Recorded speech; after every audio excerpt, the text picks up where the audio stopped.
কাশ্মীর ট্রিপের এটা ছিল আমাদের থার্ড ডে। আর থার্ড ডেতে আমরা যাচ্ছিলাম গুলমার্গের পথে। গুলমার্গের দিনটা আমাদের ফগি ওয়েদার দিয়ে শুরু হলো, পরে কিন্তু বেশ আকাশ রোদ ঝলমলে হয়েছিল।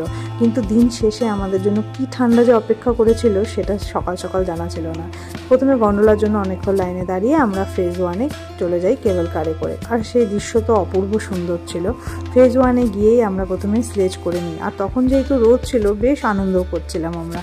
এরপর ফেজ 2-তে যাওয়ার পালা, কিন্তু নিচে এত আনন্দ করেছি তাই ফেজ 2-তে যেতে যেতে একটু দেরি হয়ে গেছিলো।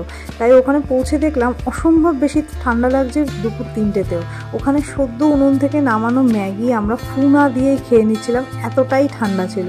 এরপর ওখানে সেদিন যেহেতু যথেষ্ট ভিড় ছিল তাই নেমে আসতে আসতে আর ওখানে ফেজ 2 এনজয় করতে করতে একটু দেরি হয়ে গেছিলো আমাদের। তাই যখন নেমে আসি তখন প্রায় ধীরে ধীরে অন্ধকার হয়ে যাচ্ছিলো।